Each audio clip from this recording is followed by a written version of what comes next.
Halem Grace, it's Marriage Monday. The joy of encouragement. There is joy in encouragement, but at times there is also sorrow in encouragement. My wife Alyssa is incredibly hospitable. She will welcome anyone into our home. She will open up our home to them, open up her heart to them. She would move heaven and earth to give to someone whatever it is that they need. This is a gift of God. This is who God has created her to be, and this is who she is becoming. And there was a season where this was increasingly evident, and I grew frustrated. We might even say I grew a little resentful of what was occurring in and through her life. And I had to wrestle with that. I had to recognize that I was in many ways resenting the work of God in her. I was loving in many ways her more than I was loving the woman that God wanted her to become. And I had to, in that sense, let her go. Now, what occurred? She's becoming more and more beautiful every single day as God does his work in and through her every single day.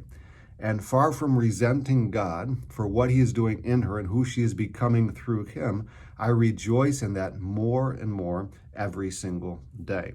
Encouragement may weep for the night as God works in and through one another in our marriages. It may weep for the night as we're frustrated, or there might be, some sorrow or even mourning in that sense. But joy comes in the morning as who we are becoming in Christ becomes increasingly evident. Here's a deep truth, especially as it occurs in marriage. If I lose Alyssa to Christ, if I lose her in Christ, I find her in Christ. And as a result, I find myself in Christ. How is that possible? Because I can't become who I am without her, or without the her in Christ, or more precisely, without the Christ living in her.